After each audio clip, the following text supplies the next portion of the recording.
Kind of looks like David Price is reflecting on what could have been. I'm on Sky Sports. He says, chasing a fight with Tyson Fury became a destructive pursuit. And he's correct.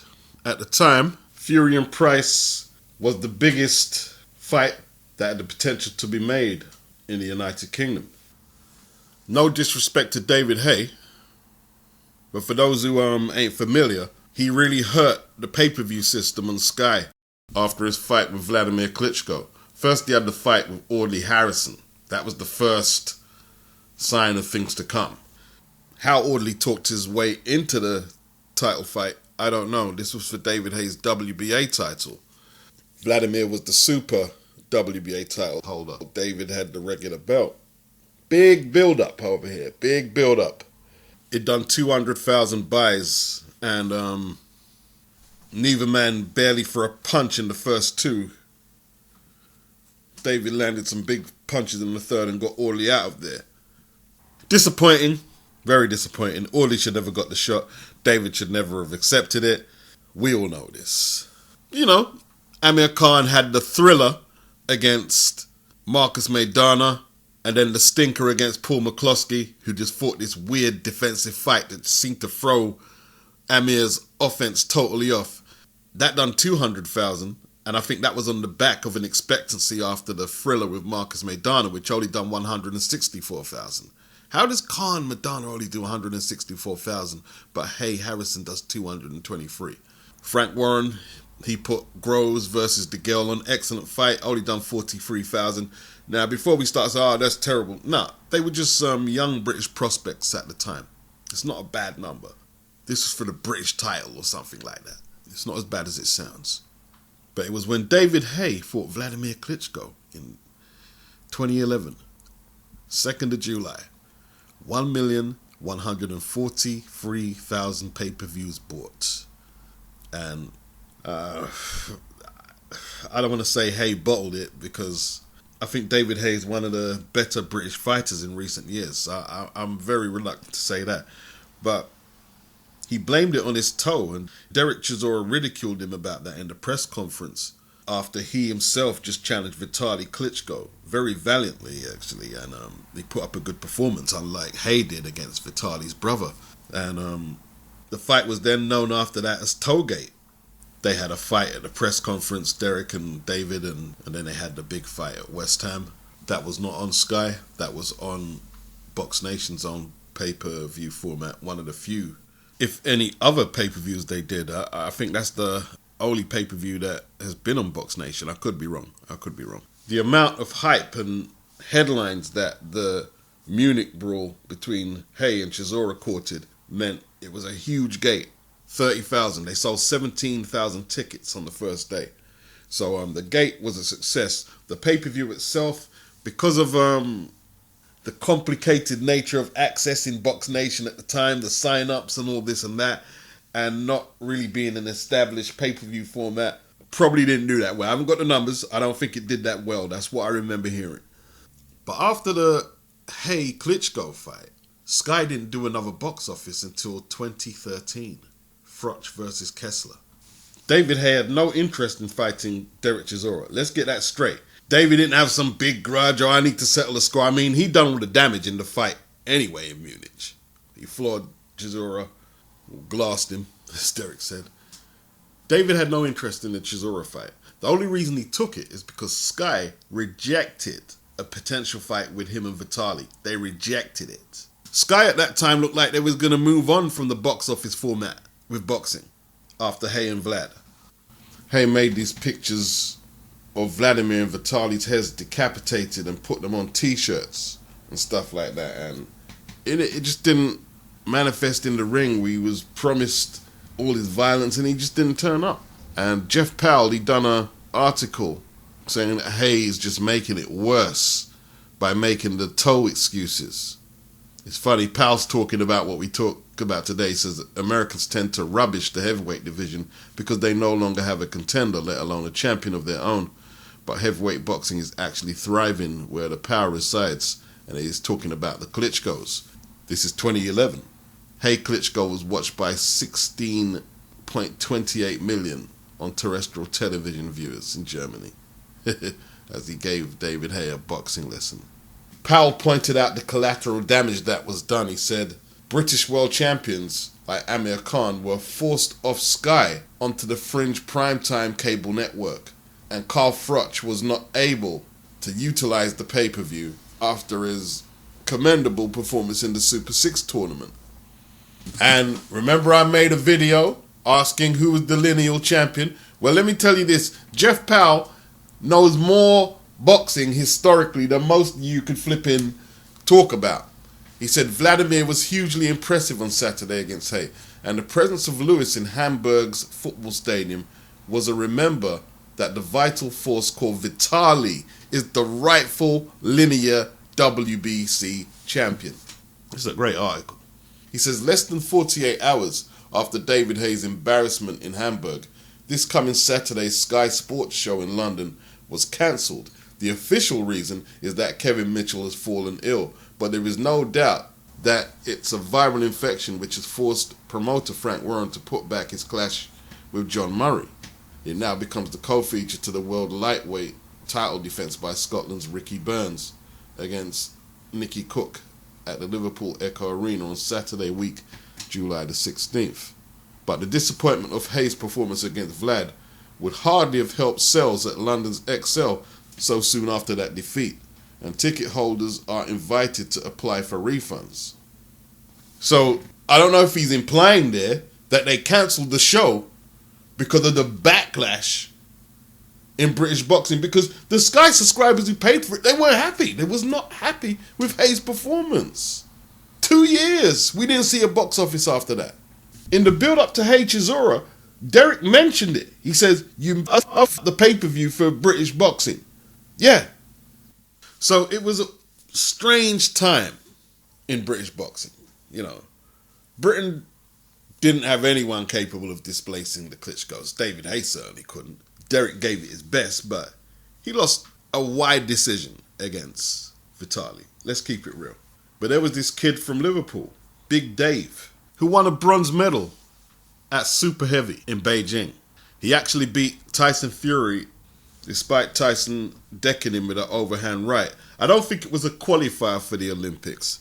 And there's some accounts that they fought each other twice, Price winning both. But they sent Price to the Olympics. Fury said it was because of politics. Tyson then tried to represent Ireland, and I guess that was politics as well because they didn't put him through either.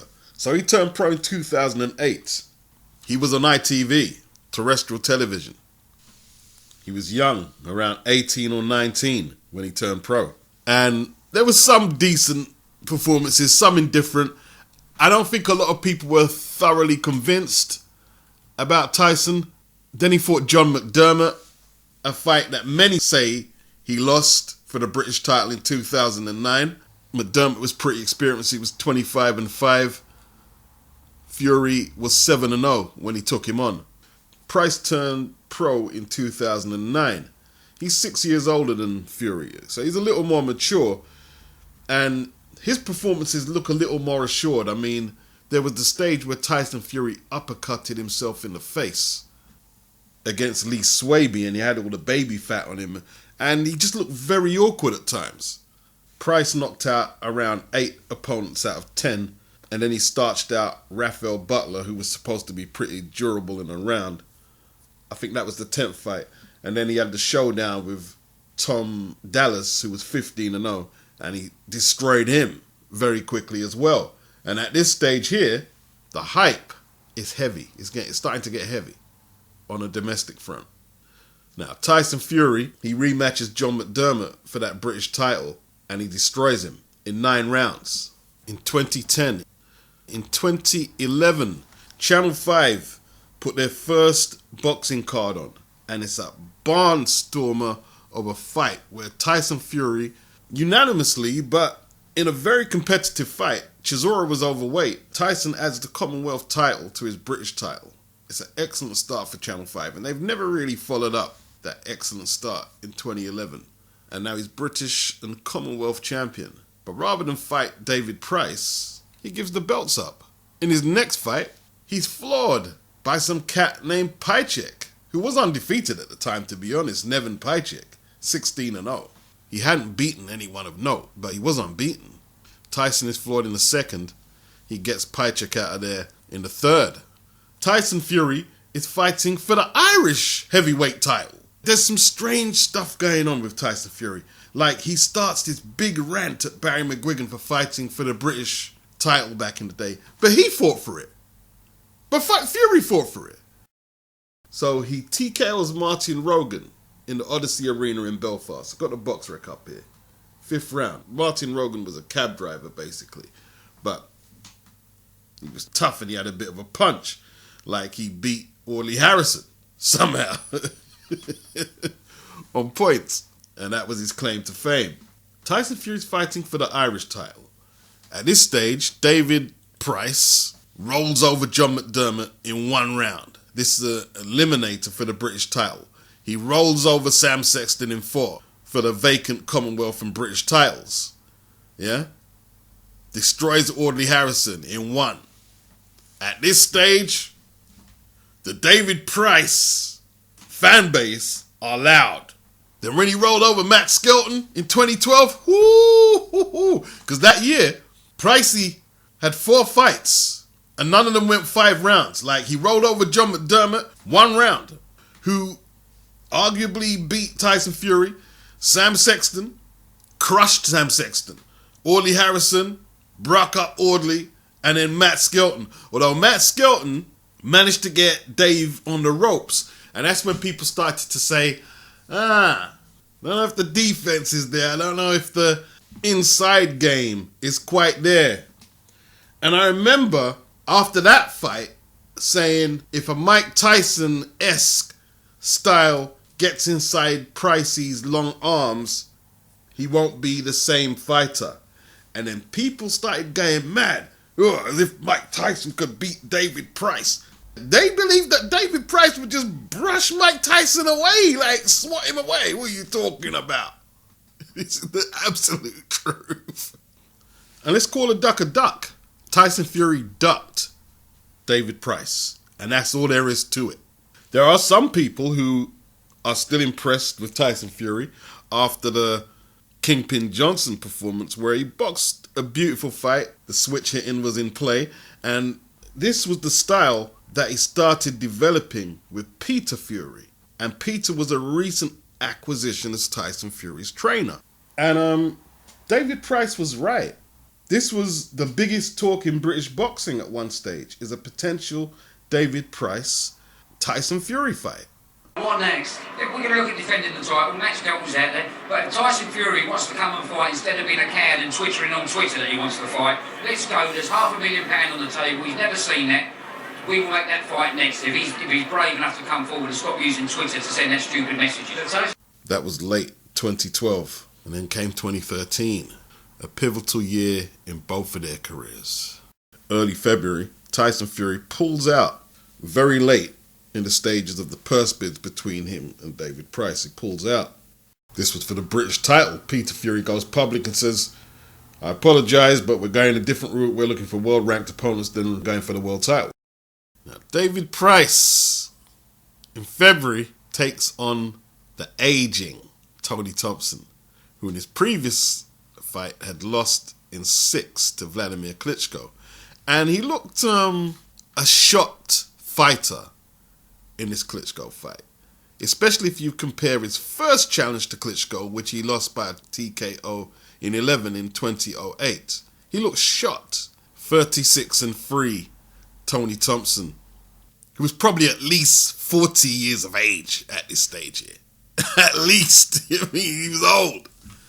And Echo Arena, Box Nation, a lot of fans and scribes in British boxing and a few people outside, they remember the talk about David Price. Forget if he's going to beat Tony Thompson. What will happen if he lands that right hand on Vladimir Klitschko or Vitaly?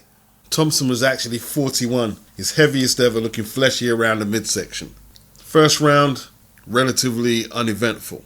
Second, Thompson was actually boxing pretty well and finding angles. He hits David Price on the side of the head with a right hand. Price goes over, got to his feet, but was in no fit state to continue, and the referee had to wave an end. And the unbeaten record is gone. What can you say? Gone. First there was shock, outrage, then denial.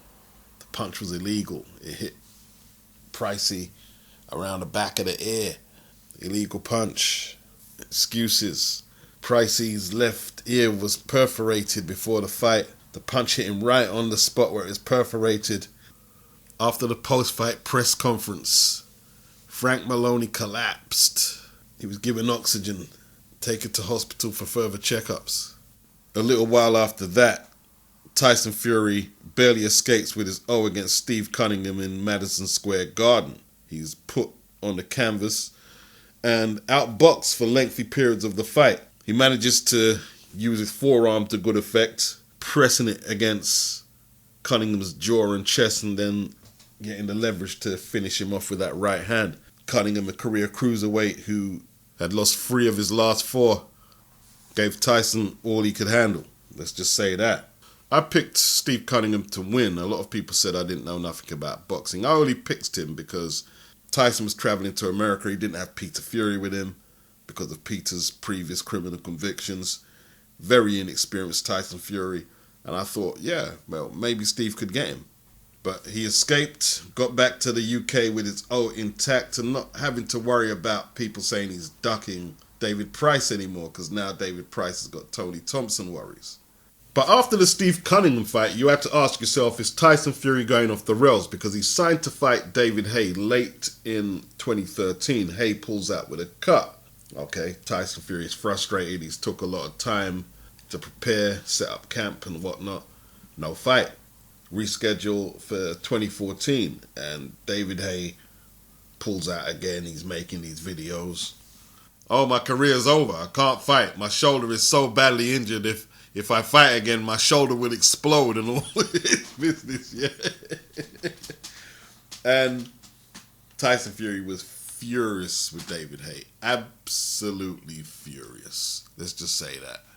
You know what I mean? Called him all type of shithouse. And I think Tyson Fury was losing interest in boxing at that stage there after the 2 pullouts. And that's why he came in so heavy for the Joey A. Bell fight.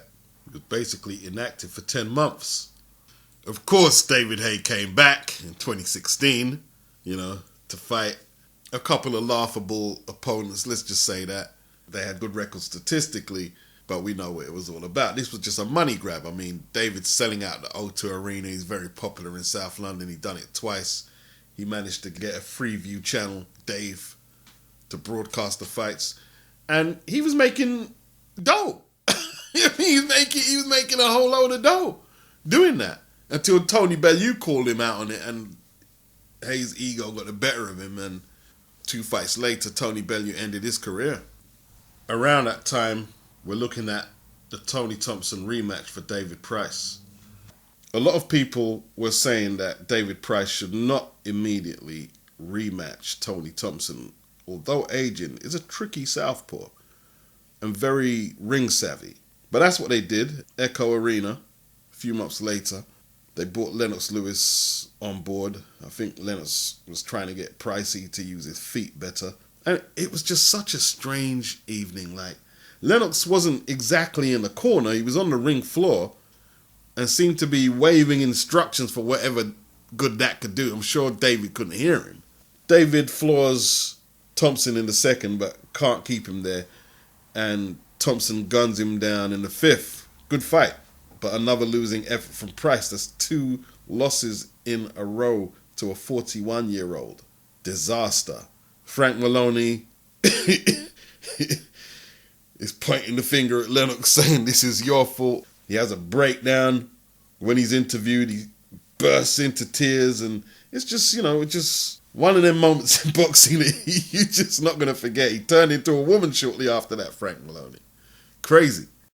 Now, in hindsight, shouldn't have took the immediate rematch. Lennox Lewis did it against Hasim Rahman, and we've seen AJ do it recently with Andy Ruiz.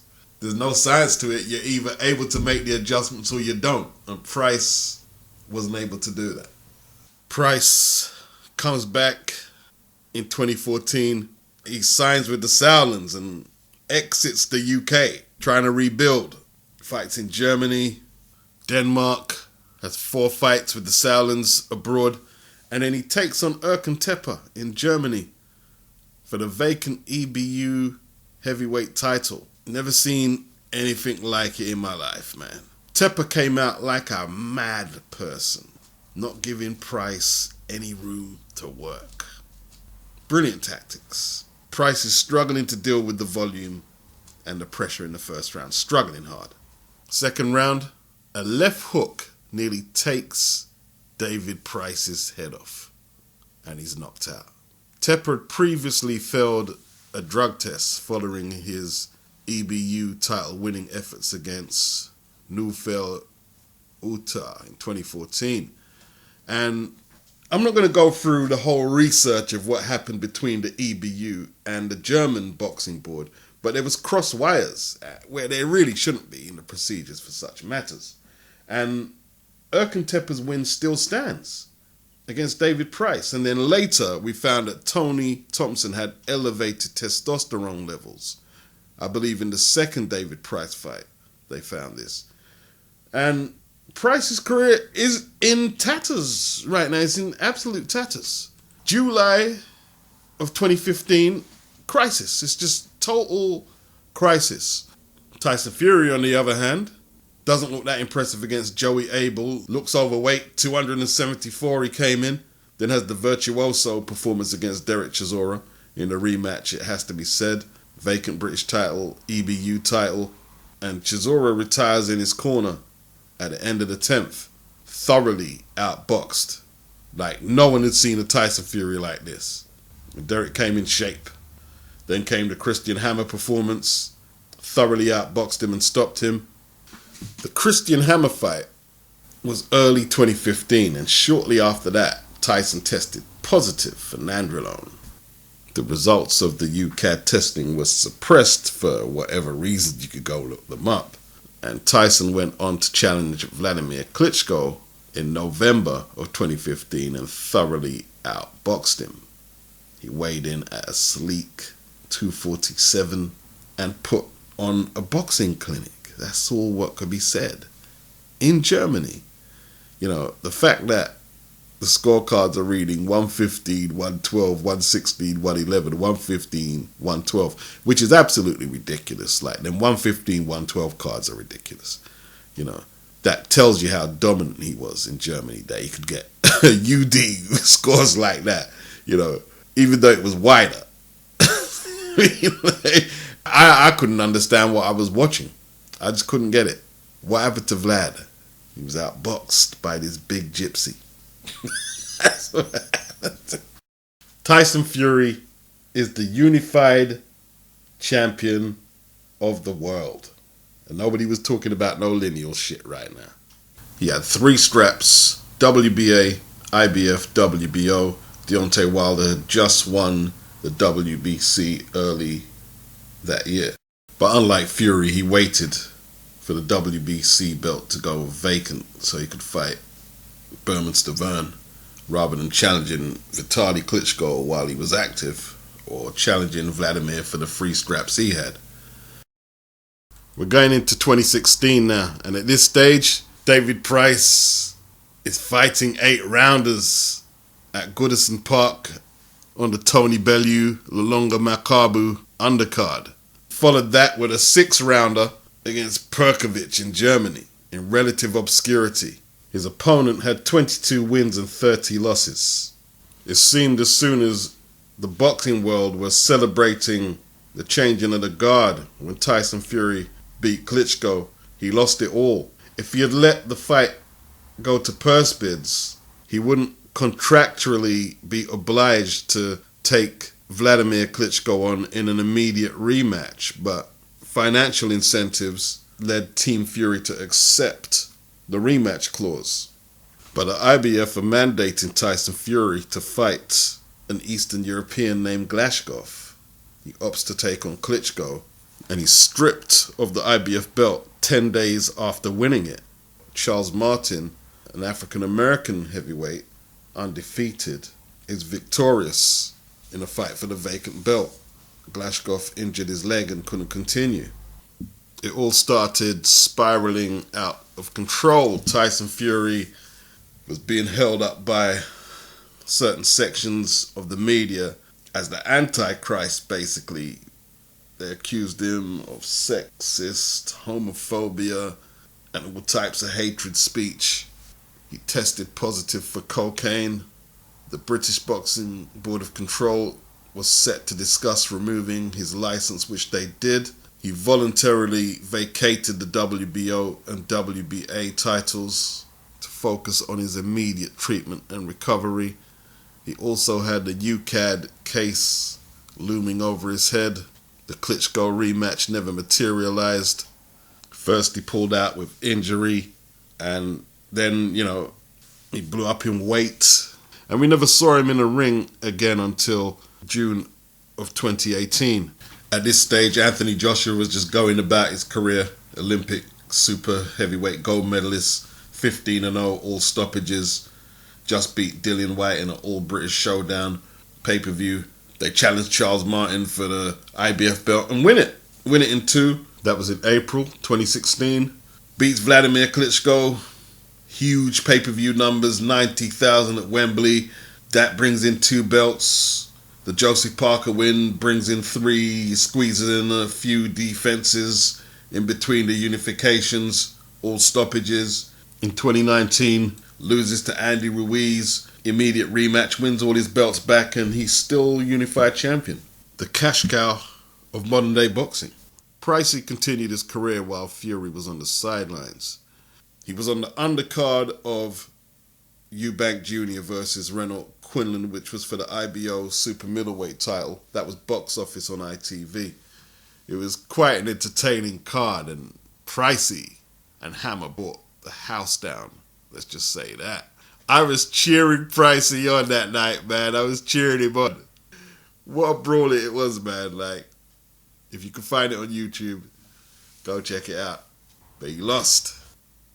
One victory after that, a points win over Kamil Sokolowski, the journeyman, 4-11-2. He had another entertaining heavyweight brawl with Alexander Povetkin. Povetkin survived the standing 8 count. He floored Pricey in the 3rd, the same round where Povetkin took the standing 8. And then he landed a right hand in the 5th that incapacitated David. And then the left hook finish was just brutal. Knocked out David Price. Like, it was a scary knockout. To see a man that small knock out a man that big like that, it was like, what the f***, man? And, entertaining brawl, but Pricey lost again. He was boxing well early against Povetkin, but another loss. Still in 2018, Fury returns to the ring against Sefer Seferi. Apparently, is he the 2nd best Albanian cruiserweight? The fight is stopped in round 4, thankfully. Very forgetful, but this is his first fight in over 3 years since beating Vladimir Klitschko. He weighs in at 276. A lot of people think it's a wrap for the guy right now. He doesn't look in shape. He was clowning around a lot. How serious is this comeback? He was 400 pounds, going through what he was going through. No one's taking him serious. We're still in 2018. Pricey, he takes on Sergey Kuzmin, undefeated 12-0, recently lost to Michael Hunter on points, and was chastised by many people for putting some footage of him starching out his sparring partner. It was kind of brutal. Kuzmin defeats Pricey, retires in 4 with a torn right bicep. And this is just Dave's career right now. But Dave doesn't give in. 2018, takes on Tom Little, stops him in 4. It was controversial, but he was under no threat from Tom Little. A few months before that, Fury takes on Francesca Pianetta. Just an alright European standard heavyweight. He outpoints him over 10. People are saying, well, he didn't put a foot wrong. I don't think the guy landed a punch, but what's to get excited about this? I mean, he's getting his weight down a little more. He's 18 pounds less than the Seferi fight. Fury himself said when negotiating with Eddie Hearn on making his comeback, he needs to fight at least, 6, 8 road sweepers before getting into anything serious, and Eddie just said, nah, I can't pay up for that level of opposition that he wants to fight. But he's back in the ring, and everyone's thinking, oh, well, he'll just keep trying to get match fit, and then we'll see him gradually improve the standard of opposition. Next thing, he's signed to fight Deontay Wilder at the Staples Center for the WBC heavyweight title. Wilder is a huge favorite to beat Fury. I mean, Fury has looked like ass in his last 2 comeback fights. And this is supposed to be the most feared American heavyweight, 40-0, I think 39 stoppages or whatever it is. And everyone's thinking that, this is crazy, you're taking this fight. You're going to get murdered. But he arguably outpoints Wilder. It's a split draw. 2 knockdowns scored by Wilder are the strongest argument you can give him for retaining his belts. On the strength of that, he gets a huge deal with Top Rank in 2019, defeating Tom Schwartz and Otto Wallin, while Dave is still in Liverpool plugging away against the likes of Cash Ali, who was DQ'd against him. And then he turns in his career best performance against Dave Allen. I'm not saying Dave Allen is world class, not saying that here. I just like the way Pricey boxed in that one. It was excellent to watch the way he did what he did. Probably the most satisfying victory of his career. Perhaps Pricey got a little too ambitious after that. Loses against Derek Chisora via stoppage. Dave has become this curiosity in the UK, this morbid curiosity to see if he can land a big right hand or will he get chinned. Once again, in the Chisora fight, Chisora just cut through his defenses, but Pricey did land a tasty right uppercut that shook Derek briefly, but, whenever he stepped up to a Derek Chisora type of level, it's gone pear-shaped. No announcement so far of David Price's next fight. We don't know what he's going to be doing next. It's probably going to be either domestic or they'll import some European or some fighter from some location. David Price and Tyson Fury, their careers couldn't have went more in total different directions if he was writing it out for a script for a movie, in all truth. Been a strange race. Price beat him in the amateurs, went to the Olympics, got the bronze medal. He stretched out John McDermott in one when John McDermott arguably beat Tyson Fury. Fury made good in the rematch in 9 rounds. Price was the guy being talked about as the next big thing. Fury looked like a clumsy upstart who was ducking Price. Fury goes on to beat Derek Chisora twice, who we just recently saw Derek carve up Price. Apart from the one punch, it was easy for Derek. Another common opponent is Christian Hammer. I don't think he landed a punch, not a clean punch against Tyson Fury. Dave goes life and death with him and loses via stoppage. Fury goes over to Munich, unanimously outpoints Vladimir Klitschko to become unified heavyweight champion of the world. He goes over to America to take on the knockout puncher Deontay Wilder, gets a draw, while Dave is still yet to fight for a world title. Hasn't even managed to win a European title. His biggest accomplishment, arguably, is when he started circulating the rumor that he dropped AJ in sparring. AJ admitted it was true. A lot of people look down on fighters who circulate sparring rumors. They're supposed to stay in the gym. But you have to kind of feel sorry for Dave that he had to resort to tactics like that because it doesn't seem like it's really him to go that route. But, desperate times, desperate measures. I guess he was just trying to remain relevant. Maybe David's a gym fighter. While he boasts of knocking out AJ, Tyson Fury admits that AJ, when he was an amateur, actually gave him a beating in sparring. Tony Bellew also revealed details of a sparring session between himself and David Haye and how David Price gave David Haye a beating also. Speaking of David Haye and Price, here's a classic from Tyson Fury from the votes. Now some interesting news for you from elsewhere. David Price knocked out Audley Harrison in 82 seconds of their bout. Let's talk to the other big name, unbeaten heavyweight Tyson Fury's with Joe Tidy. Listen, what's the reaction to the Price fight then? To be honest, Harrison's the biggest bomb inside boxing. And the reaction to David Price and Frank Maloney calling me out that midget, yeah? I'll fight David Price any day of the week. You see you plumber from Liverpool, it's personal between me and you, and I'm going to do you some serious harm, you big stiff idiot. Okay, all right. Thanks, Tyson. We're live on Channel 5. All right, go on, one more. Also, they're going to need 10 plumbers to do you when I've got finished with you. Also, You are getting it, for sure. Call me out. Call me any names, and you are getting it. And you know your gay lover, Tony Bellew? I'll fight him in Okay, all right. between rounds. Thanks, Tyson. Okay. I mean, the two personalities couldn't be different. Price is just this humble kid from Liverpool, a plumber by trade, doesn't smack talk at all, you know, like even when he was talking about flooring AJ and sparring, he done it very respectfully. Fury, outrageous. I mean, didn't the British Boxing Board of Control block him from Twitter? He's got fined, I think, for talking on Twitter. All types of feminist, homosexual groups coming after him. The Bible says that two men mustn't go together. That shit there. And, you know, when he told Klitschko that this clit is getting licked, I was on the deck. I mean, like, sometimes Tyson Fury is too much, but you need smack talkers. You do need smack talkers. And there he is. Price actually has just as much knockouts as Tyson Fury. He has 20 in 32 fights. 7 of these fights have been losses, though, and all 7 losses by knockout, while Tyson Fury has 20 knockouts and 29 wins, no losses, and the 1 draw. I think one of the reasons, also, as well as them being unbeaten around the 2008-2009 period, the curiosity of seeing these guys lock up in the ring was it seemed like, bam! Out of nowhere, we got these 2 giant 6'9" heavyweights in Britain. Where them come from? I mean, the Klitschko's are 6'6", 6'7". Vlad's 6'6". Vitaly is 6'7". These guys 6'9", 6 foot. Yeah. Fury probably 6'8". Pricey looks a little taller.